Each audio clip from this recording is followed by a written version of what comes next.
એક બેન તાજે તાજા હજી સુરત રૂમ ચાલુ કરી છે, તાજે તાજી 6-4 મહિના ત્યાં છે.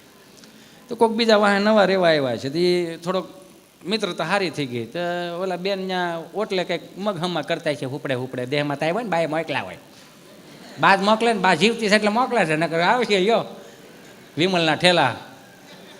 મને એક દાદાને મારાથી પૂછતા ગયું દિવાળી, મેં દાદા મજામાં? હોવ મજામાં તો ને મોટો દીકરો આવી ગયા એમને દીકરા દિવાળીઓ કરવા. મેં કીધું આવો બાપા દિવાળીઓ કરવા. આ તો ડોહો ફટાક્યા શેટા પડજો, આ માણ કપા ભેળો થયો, આ નહીં આવી ગયા કપા ભેળો થયો. તમે તો આઠમે આવ્યા હતા, સેલ્ફી લઈને ગયા ક્યાંક ઝૂકે કા નહીં, નકર આમાં ઝૂકવું પડે, નકર આમાં સોમાં વાઈટું થઈ જાય બેટા.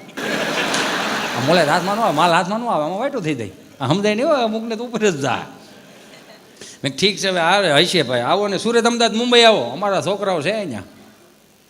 મેં શું કરે મોટા થાય છે,